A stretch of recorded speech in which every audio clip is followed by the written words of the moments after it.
এ পর্যায়ে আমরা রয়েছি জামালপুর জেলার ইসলামপুর উপজেলার সাপধরি ইউনিয়নের কোদালদহ চরে।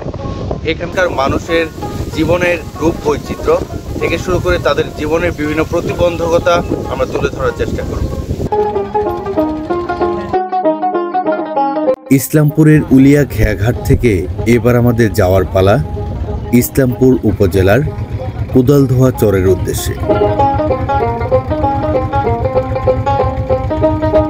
খরস্রোতা যমুনা নদীর তীর ঘেঁষেই এগিয়ে চলছে আমাদের খেয়া নৌকা।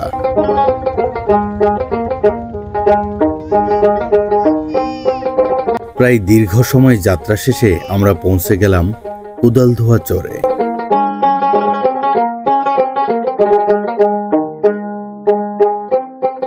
খেয়াঘাটে নামার সাথে সাথেই চোখে পড়ল শশা ভর্তি ঘোড়ার গাড়ি এগিয়ে চলছে খেয়াঘাটের দিকে, কারণ এখান থেকেই পাঠানো হবে পার্শ্ববর্তী উপজেলা কিংবা জেলার বাজারগুলোতে।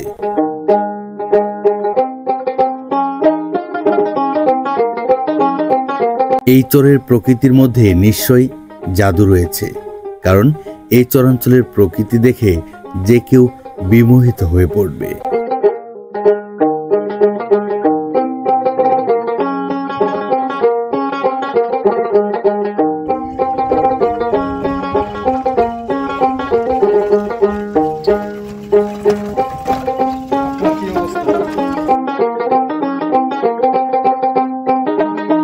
খানিকটা দূর পরপর ছোট্ট ছোট্ট সোলার বেড়ার কয়েকটি ঘর।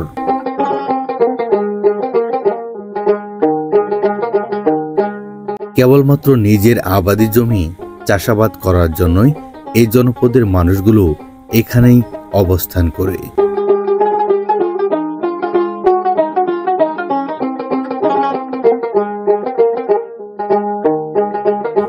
প্রত্যেকটি বাড়িতে রয়েছে গবাদি পশুর গোয়াল ঘর, সাথে রয়েছে বিভিন্ন ধরনের হাঁস, মুরগি, কবুতর সহ অন্যান্য কিছু।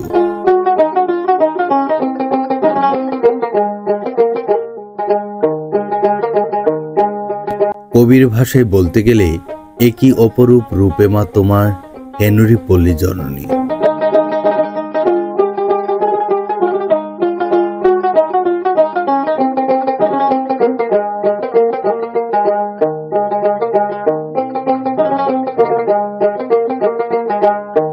এই চরাঞ্চলের মানুষগুলো যথেষ্ট পরিমাণ ধৈর্যশীল, কারণ রোদ, ঝড়, বৃষ্টি সহ নানা প্রতিকূলতার মধ্য দিয়েও তারা এখানে জীবন চালিয়ে নিচ্ছে।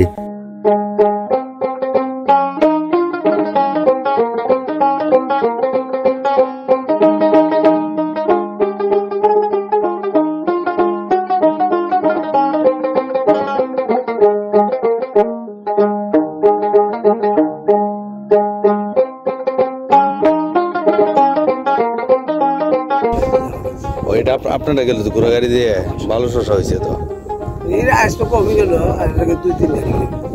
এমনি এটা আপনার মন কত করে? এটা মনে করেন যে মন 400-500, কাল মাহতুর পড়াছিল 500 টাকা মন। দাম তো অনেক কম।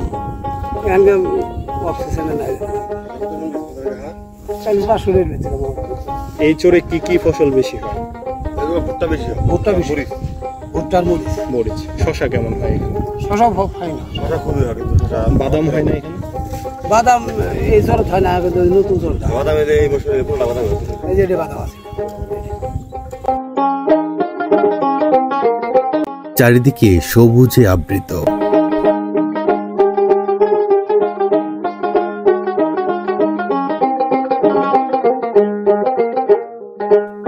নিজের গ্রাম পেরিয়ে শহরের উদ্দেশ্যে যাচ্ছে পড়াশোনা করার জন্য।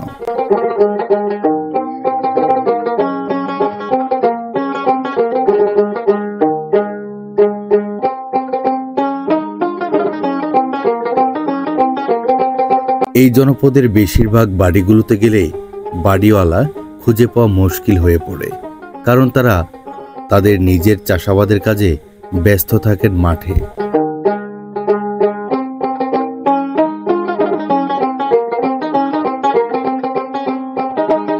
সবুজ সমারোহের মাঝে হিমেল হাওয়ায় দুল খাচ্ছে বাড়ির পাশের ঘাসগুলো।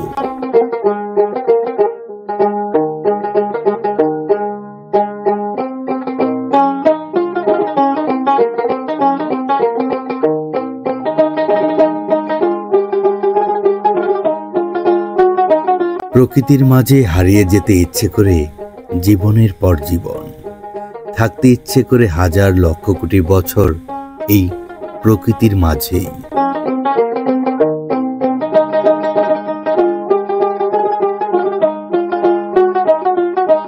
ছোট শিশু থেকে শুরু করে সবাই ব্যস্ত পারিবারিক কাজের জন্য।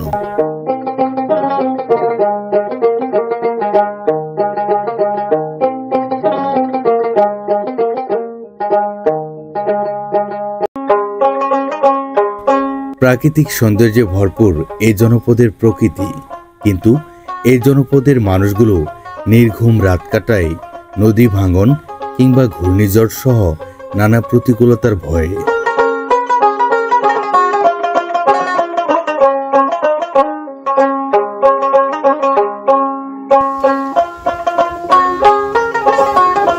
জি স্যার।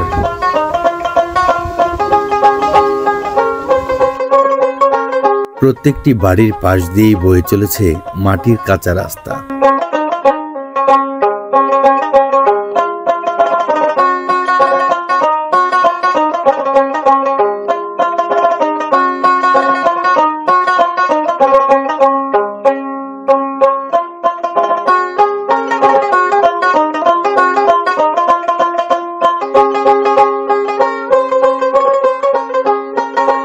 আয়রন মুক্ত বিশুদ্ধ পানি খাওয়ার জন্য বালি ইট দিয়ে ছাকনা তৈরি করেছেন তারা।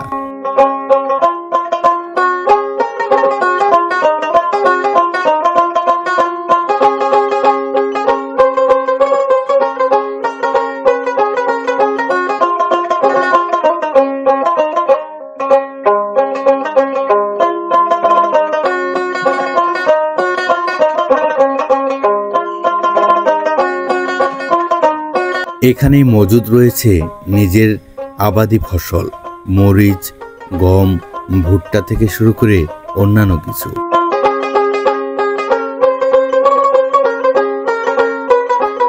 এই জনপদের মানুষগুলো শত প্রতিকূলতার মধ্য দিয়ে জীবন চালিয়ে নিলেও তারা হতাশ হয় না।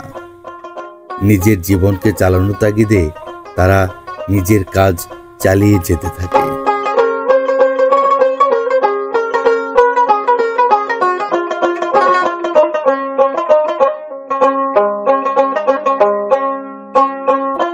এই জনপদ যমুনা নদীর পার্শ্ববর্তী হওয়ার কারণে বেশিরভাগ সময় বৈরী আবহাওয়া কিংবা ঘূর্ণিঝড় সহ নানা প্রতিকূলতার মুখোমুখি হতে হয় তাদের।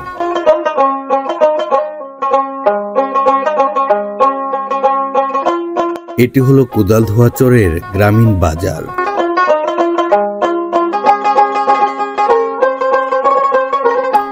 এই বাজার থেকেই এই জনপদের মানুষগুলো তাদের নিত্য প্রয়োজনীয় দৈজসপত্র থেকে শুরু করে যে কোনো কিছু ক্রয় কিংবা বিক্রয় করে থাকে।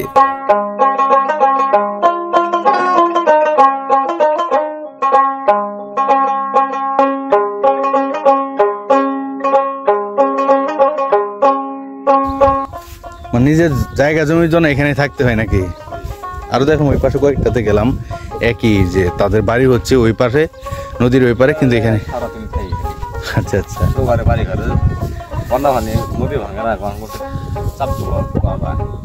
এখানে কয় মাস থাকবেন? এখানে তো সারা বছর থাকে, 2 মাস থাকে, 2 মাস খালি বাড়ি যায়। মানে যে সময়টাতে পানি আসে ওই সময়টা বাড়ি থাকে। বাড়িতে কে কে থাকে এমনি? বাড়িতে বাম্মা আর ফিরি বাড়ি খাসি।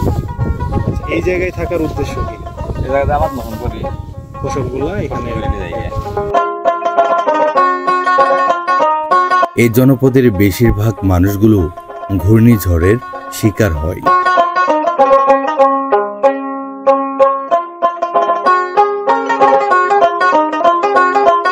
শত প্রতিকূলতার পরেও নিজের জীবন চালানোর তাগিদে তাদেরকে এভাবেই জীবন কাটিয়ে নিতে হয়।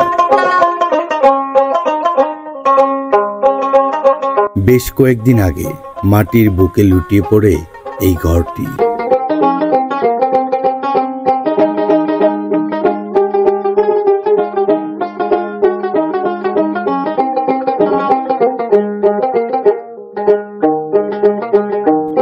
তবে এই জনপদের মানুষগুলোর বাসস্থানের গ্রামীণ পরিবেশ দেখে একটি রাতের জন্য হলেও থেকে যেতে ইচ্ছে করে। এই সাবধরি ইউনিয়নে টোটাল কতগুলা চর? আপনার এখানে হলো আপনার চর ভাঙবাড়ি, বীর ভাঙবাড়ি, আপনার কুদাল দোয়া, শিশুয়া, আপনার কিল্লামারি, আপনার এটা কি চাঙ্গানিয়া, কালীচর, মুনলপাড়া, এমনি আপনার কটাপুর, আপনার হলো ওই পাশে হলো শিশুয়া, আমতলি, প্রজাপতি, বুঝছেন এইগুলা চিনি। আচ্ছা, আপনার মানে সাবধরি ইউনিয়নটা তো পুরোটাই হচ্ছে যমুনা নদীর এই পারে? জি, যমুনা নদীর পশ্চিম পারে একদম, মানে সবগুলাই হচ্ছে চরাঞ্চলে? জি, সব চর এলাকায়, বিল এলাকা নেই, নদী এলাকা সব। আচ্ছা, আপনারা চরের মানুষ, জি। সবকিছু মিলায় কেমন আছেন আপনারা? আমরা আল্লাহর রহমতে খুব ভালোই আছিলাম। এখন যে আপনি নদী ভাঙ্গি সব গেছিলাম গাছ, আবার চর এসে বাড়ি রেডি করছি, আবার বাউরে ভাঙ্গের ঘর বাড়ি সব উড়ি নিয়ে থাকা, সব বাড়ি ভাঙ্গি সব নষ্ট হয়ে থাকা, টিন টুন কিছু চললেন। কৃষক তার গরুকে গোসল করানোর পাশাপাশি নিজের গোসলটাও সেরে নিচ্ছেন।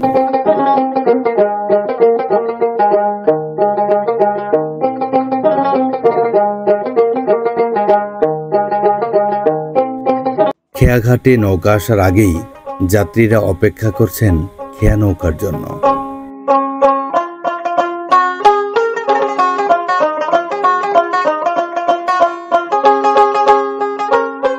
নিজের জীবনের দৈনন্দিন কাজের জন্য শহরের উদ্দেশ্যে যেতে হয় এই জনপদের মানুষগুলোকে, আবার সময় মতো চলেও আসতে হয়। হঠাৎ করেই দেখা হয়ে গেল মহিষ পালক রফিক ভাইয়ের সাথে। আপনার মহিষ কয়টা ভাই? 12টা। মানে পুরোটা সবগুলোর মালিক আপনি? ধন্যবাদ সকলকে পাশে থাকার জন্য।